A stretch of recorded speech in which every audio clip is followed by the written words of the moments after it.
What's going on, everybody? We are back, and today we're going over 4 ways that will help you successfully build a team and ultimately make them more productive. Now, your success as a supervisor depends on how well you can manage your team and get them to give you the result that you want.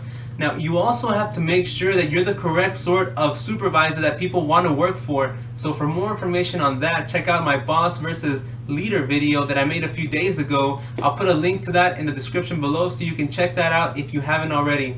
Now let's review these 4 tips. Number 4, ranking. So create a ranking form or system where you include all of the major areas that you need to hit in order to be successful. And you'll find that even people that aren't naturally competitive will begin to give you a little bit more because they want to improve their rank and they want to get from 4 to 3 or 3 to 2 or 2 to 1.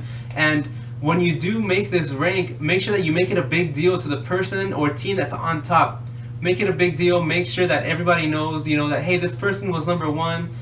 They gave the best effort and they ultimately earned that number 1 position. And this will want to make everybody else, give more because they want to receive that recognition or praise. Be consistent on posting this ranking. You want to make sure that if you decide that you're going to post it weekly or bi-weekly, that you stick to that timeline and you don't deviate from it.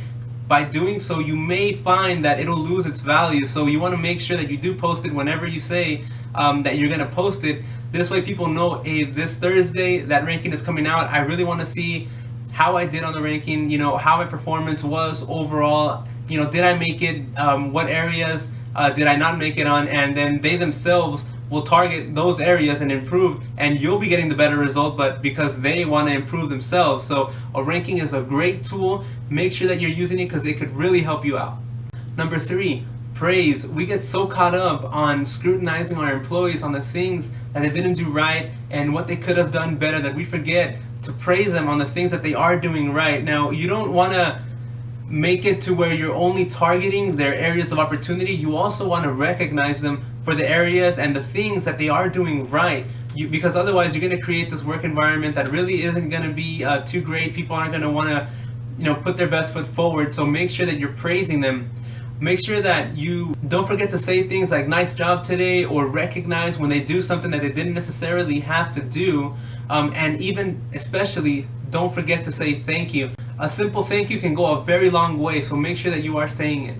And when you are praising somebody, make sure that if possible that you make it in front of a crowd or in front of their peers. That way they feel even more special and they feel even more motivated to give you a better result, and they'll do that on their own. And also, the people that were in that crowd or the peers or the other subordinates that you had in that crowd will also want to do a much better job because they want to be the ones being praised in the middle of that crowd next time. So don't forget the importance of praise. Number 2, make them feel motivated. So if an employee ever approaches you with an idea or a suggestion on how they feel the operation can run better, make sure you hear them out.